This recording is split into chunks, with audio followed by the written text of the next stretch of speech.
دا حضور پاک یو صحابی دی حضرت جابر رضی اللہ عنہ،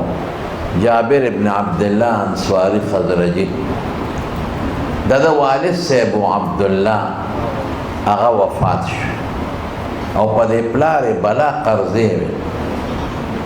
نو دا دوی کاتبا دا کجورو توزک مدینہ منورہ کی دا کجورو باغونو، نو چه پچا با دا چا قرضو و تا بیویرو را گوری که دا کجوری وشو کم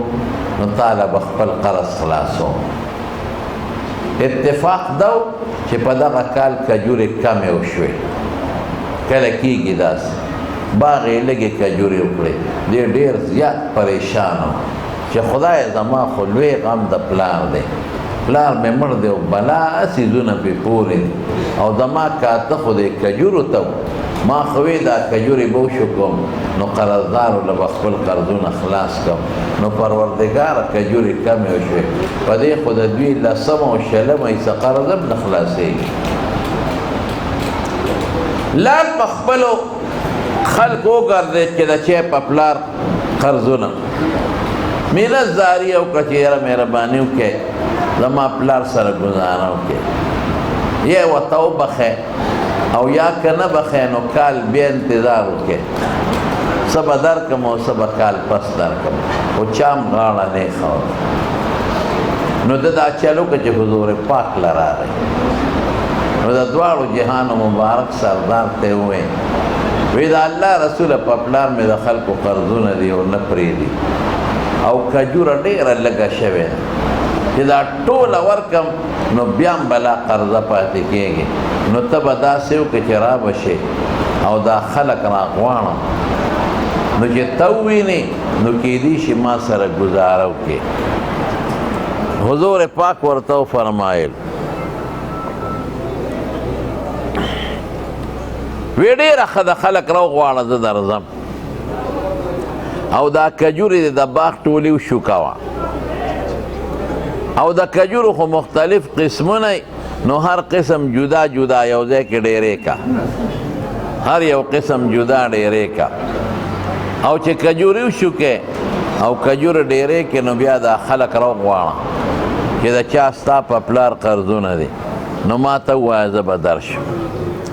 حضرت جابر رضی اللہ عنہ کجوریو شکونے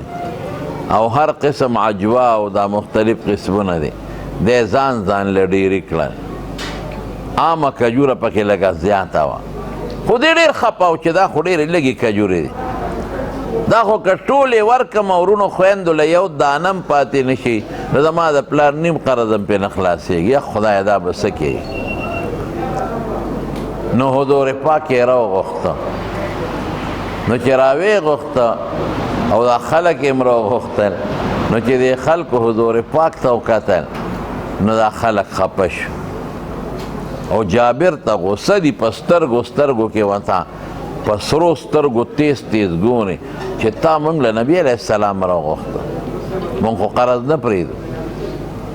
او نا تا انتظار کولی شیو کالم انتظارو کستا پلارتا نو کال با بیا کو اس پریشان پدیدی که حضور پاک راتو فرمائی چه دا وطو بخید قربان خدا منزلکم زیغ واری دا بسکی. نبی علیہ السلام دا غوی دسترگو پیشارو پیشو کہ دا خلق پل قرضون نماف کئی را پاسے دو چه کم پاکی لگ غٹ دیریو دا کجورو دا غین یو سو چکر گیر چا پیرن والے او بے وطاو فرمائل وی دا مرگر دی راوانا چه وطور کم دا کجوری یو مراتب بوجه یا پچه بیرونا او حضور پاک و تا کجوری وزن کولی پا کیل پا پیمانه بیور کولی. حضرت جابر وی طول قرضداری که دا چام پپلار قرضو دا طولو کجوری ورسی دا طولو تخپل حق ملو شو او چه کم دیری تا حضور پاک ناستو اغا نورو نخو یو کجورم کم نشوا خو سالم پاتشوی خو چه کم تا حضور پاک ناستو وی قسم پا خدای کداغینم یو کجور کم شوی وی دے ترونو برکت ہوئے غیبی و روحانی طاقت چه پکی راشی نو هغې ته برکت وی برکت. داسې یو صحابي دی حضرت ابو طلحه رضی الله عنه او د بیبي نوم یې ام سلیم دی. حضور پاک له دعوت وکړو صرف نبی علیہ السلام لا یو ډوډۍ یا یو نیمه ډوډۍ و یا دوه ډوډۍ وې او نبی علیہ السلام له راولېږلې چې صاحب دا واله وګیو حضور پاک چې رسول الله مبارک له راولېږلې نبی علیہ السلام ډکې سوچو که چې څنګه زوږې ما خو دا سما صحابه موږي دي وې زه دا ډوډۍ کور ته یو سال ته به وخورو چې کور ته یې یوړې نو رسول الله مبارک سره د ټولو صحابه ولاړ لکه تاسو چې څومره ناست یې. ابو طلحه ښځې ته وایي ام سلیم ته ام سلیم نبی علیہ السلام خو ټول جومات راوسته دا بس څه کوو وایي بس خدای و رسول پوهېدی نو چې راننوت ام سلیم ته وایي ډوډۍ راوال یوه ډوډۍ یوه نیمه دوه ډوډۍ څه شی دی هغه یې ټوکړې کړه. ام سلیم ته وایي ترکاري شته وی نه صاحب ترکاري نشته او د سوچو غوړو د سرمن یو لوښی دی خو غوړي پکې خلاص دی هسې لړلی دی وی راکړه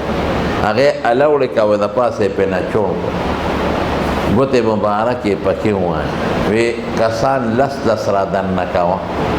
لس لس به راتلل ډوډۍ به ښه د بر بیټ خوړه تلل به هغه چې څومره خلک و ټول پې ماړه شو ډوډۍ عقل سالبه پاتې شوه.